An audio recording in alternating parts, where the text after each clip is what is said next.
Hey there, dear YouTube audience, and welcome to a new Let's Play on my channel. I'm, of course, yours truly, the Love Giant, and today we start off a new Let's Play on my channel. I'm hype, and as you can obviously see, we are gonna play Midnight Club 2. Now, if you've never heard about this game before, let me take you on a little ride, pun intended. You all may be familiar with Need for Speed Underground. And I'm gonna hit you with some facts. So Need for Speed Underground was released on the 17th of November in 2003. Which kind of revolutionized the whole arcade racer, tuning up your car, and stuff like that. Before that game, released on November 2003, by the way, there were two racing games. They were like covering the whole illegal street racing kind of theme, and the first game was Midnight Club, or was called Midnight Club Street Racing, which was released on the 26th of October 2000, and 3 years after that, Midnight Club 2 was released on the 9th of April 2003. So Midnight Club 1 and 2 were released before Need for Speed Underground, and it's gonna show. By the way, this game is also an arcade illegal street racing game.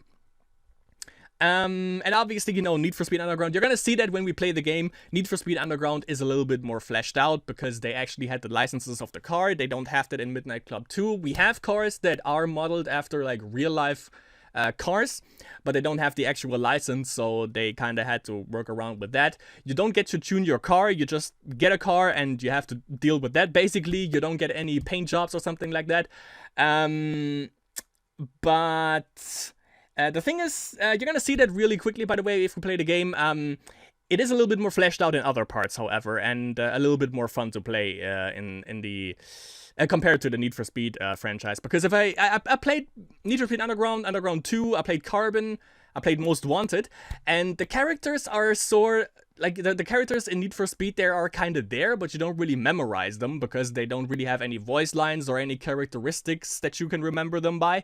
And in Midnight Club 2, by the way, we have so many racers, so many stereotypes. It's just amazing, and I'm gonna love it, but you're gonna see that when we start off with that. Now, after Midnight Club 2, which was released 2003, by the way, Midnight Club 3 Dub Edition hit the scene on 11th of April 2005, which is the game that most people probably remember because they took a look at Need for Speed Underground, and in in Midnight Club 3 Dub Edition, I think they didn't have the licenses. I have the game though. They didn't have the licenses, however, but like for the real cars. But you actually got to tune your car. So it took a lot from Need for Speed Underground. You get to pimp your car and upgrade it and race with that multiple times. Need for Speed Underground 2, let me check that out, by the way, was released on the 9th of November 2004, so 1 year later. So yeah, at 1 year basically after that, Midnight Club 3 hit the scene. And the last entry that we have in the Midnight Club franchise was Midnight Club Los Angeles, which was released on the 20th of October 2008. So given that we have 2021 at the moment, by the way, I think it's pretty safe to assume that Midnight Club is officially dead. The franchise of it, at the very least. Game was released and, was it? No, it was developed by Rockstar San Diego, and it was published. Yes. Developed? Yes. And it was published by Rockstar Games. So yeah, safe to assume, given that the last release was 2008, that we don't get another Midnight Club game. The thing you are probably most, that you remember probably the most after Midnight Club 3 is probably going to be this one, Midnight Club 2 on the PS2. What you probably didn't know, by the way, is that the game was actually available for Steam for a limited amount of time. Here's the proof, by the way. I have the game on Steam. The problem is, however, that the developers, for some reason that I'm not really sure, but we're gonna discover them in a second, they took it down off of Steam. So if you like the gameplay that you're gonna see, there are only two possible ways to get this game now. Number one is the one that I don't condone, and I'm not gonna venture further into it. And number two would be to buy a physical copy for the PlayStation 2 or any other console this game was being released on. I see that Midnight Club 3 was released on PlayStation Portable, PlayStation 2, and Xbox, so I think the same also goes for Midnight Club 2 possibly. So if you go to the store page, we probably get to see why they decided to take it down, because it says right here, this game does not support Windows 7 or Vista, which is kind of weird because I'm running Windows 7 and the game runs perfectly, so I don't know what the hell they were smoking. But for some reason, they thought the game doesn't work on Windows 7, so they decided, you can see it right here, at the request of the publisher, Midnight Club 2 is no longer available for sale on Steam. But other games that are trash are. Kind of saying a lot.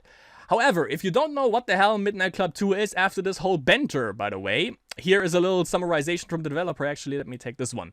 Members of the world's most notorious illegal street racing syndicate meet each night on the streets of Los Angeles, Paris, and Tokyo. Find yourself in the position of a novice challenger set on penetrating the secret society and trumping them all one by one. Add insult to injury as you win suit-up rides and of defeated adversaries, all on your way to being crowned international champion. Just remember, there are no rules. Use whatever routes, shortcuts, and driving methods necessary to hit those checkpoints and arrive at the finish line before your opponent has a chance. The cops know you are out there. Don't get caught. So yeah, and it has a Metacritic score of 81, by the way, which is pretty damn good. And from the Steam reviews, by the way, it was released on 2003. On the 1st of July, so basically right after the PlayStation 2 or the initial PlayStation 2 release, which I think came first out of all of the releases, and it has out of 84% of all the 756 user reviews for this game are positive, which is saying a lot. Now, the thing that Midnight Club 2 is most famous for is probably the characters.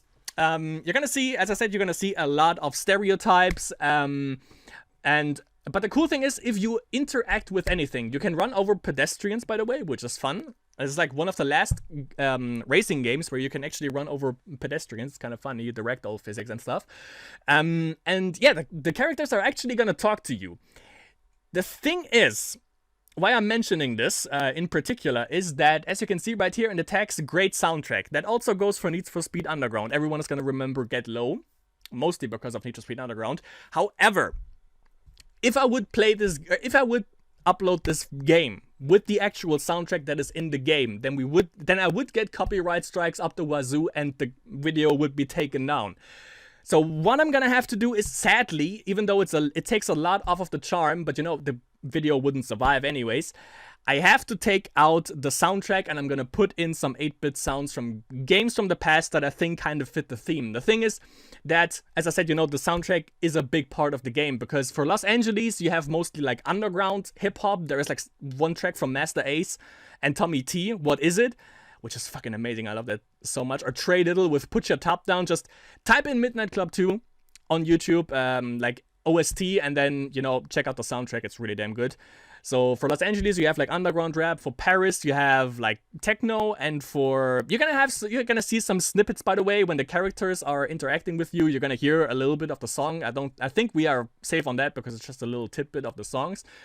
And for Tokyo, you have, I don't know how to describe it. I think like nightcore or something like that. But yeah, I'm gonna put in some tracks that are kind of making up for it, I hope. Yeah, but that's a good thing, by the way. I'm gonna play this game mute, basically. But the cool thing is, as I said, you know, if you run over pedestrians, if you crash into other cars, the racers that you race against, they either mock you or they just commentate on what you're doing, which is pretty damn good. If you lose, they're gonna mock you a little bit. If you win, they're gonna, you know, be like, you know, don't get off your high horse and stuff like that. So that's pretty cool, and they basically react to every single thing, and it makes you feel even more immersed and even more in the game. The thing, by the way, that you're gonna realize really quickly, by the way, is that it isn't as good as Need for Speed, because Need for Speed Underground also had like the drifting, it had the drag races, which I fucking hated, by the way. But there's also variations in this one. There are like races where you just, you know, go through the checkpoints. Then there are races where you go from checkpoint to checkpoint, but your time decreases and you get like plus seconds when you go through a checkpoint, or races where you can choose your own route. You have all the checkpoints on the map, and then you can, you know, figure out your own path that you want to go to actually get to the finish line the quickest. So there is some variety, and overall the game is just really damn good. However, it gets progressively harder, by the way. There is no, as I said, there is no way to upgrade your car. The first car you start with is the worst, and the car that you are gonna race is gonna be better. So you're always at a disadvantage. The car that you have is always worse than the car that you're gonna race for. Every racer has like 3 races. 2 races, and then the third one is gonna be for the pink slips, which means the third one is where you get the car of your opponent. You can choose your own route. You can choose which racer you want to race next, but I actually have a list right here to my left, by the way, which is the ideal list because there are some racers. Like, if I get the first car in the game, it's not gonna... it's almost impossible to race against a certain racer because that car is just 2 cars better than the one that I have currently. So that is also a little bit of a problem. At the beginning of the game is really easy, but it gets progressively really hard, especially if we hit Paris, by the way, the second stage of the game, and in Tokyo, by the way. As you know, they drive on the left side, so that is also going to be really weird. I've never beaten the game, by the way. It gets really frustrating at some points, but I think we're gonna have a great time overall. Every episode is gonna be dedicated to one race, or one racer rather, and we're gonna, you know, race one racer each episode. Just to let you know about that. And yeah, I think that's pretty much covers everything that I wanted to say before the game. 11 minutes and you haven't seen anything of the game. That is content, my friends. So with that being said, but you know, an introduction like this just has to be because, you know, probably not many people know of this game. I have to play, by the way, one last thing. I have to play, and that's a disadvantage, I have to play with the keyboard because for some reason... I have a gamepad, obviously, but the problem is that every time I select gamepad, the game runs in like 2 frames per second, which is kind of weird. I don't understand why it does that. But yeah, I have to play with a keyboard, which I've never done before, and for a racing game, that's like basically committing suicide. But you know, we're gonna have to deal with that.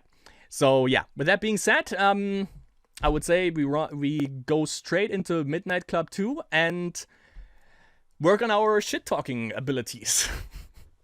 And by the way, yeah, first cutscene is coming right up. We're gonna race against Moses, by the way. We're starting in Los Angeles, and our first opponent is Moses. Check this out. Before we go into career mode, one last thing. The first vehicle that we ride in is the Cocotte. Now, listen to this. This is the startup. Beautiful. Just sounds like my old car after it broke down. Let's go and see what Moses has to say. Look at this little shrimp. Where does he think he's kidding, posing like that? Think he can race me in that car? Still, I must try to be nice, yo. Hey, bro, follow me. Yeah, don't get used to this. This guy is actually pretty cool. And he's gonna help us throughout the entire game. He's basically our big daddy. The ways of the streets are simple around here. Rolling up and flashing your highs mean you're ready to race. Learn it, yo. You'll need it. So for Ash, we flash our beams, There you go, and then... You got it. Now follow me. Perfect. And then we just have to follow him, and he's gonna bring us to the start of the race. Now I turned down the SFX, and I turned down the noise of our car, so that we can actually hear what he has to say, and that I can also interact with this guy a little bit. By the way, our first pedestrian death. So add that to the death counter. As you can see, by the way, I fucking love it that he actually comments on what you're doing. And obviously, well, that girl wanted to die. Like, she had it coming. Don't even tell me. Okay, we're doing a little zigzag right here. Pretty nice, pretty nice. I'm down with that. Oh, man, we actually... Okay, this car is actually drifting pretty good. Yeah, you look like you can fly really high, my boy.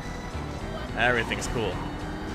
But yeah, this is what they do every time. You just drive into the start of the race, and then it goes on to the actual racing.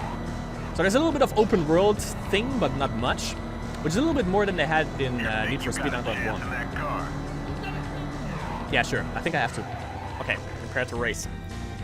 Let's get ready. I think I have to crank up the volume a little bit. Since he's got the moves on old Moses, huh? I'll eat him for breakfast, poor little fella. Not bad, but I'm just being kind. I like him. Boy, she does like Moses, don't she? Not sure. Watch the hands, my friend. Hands on the keyboard, boy.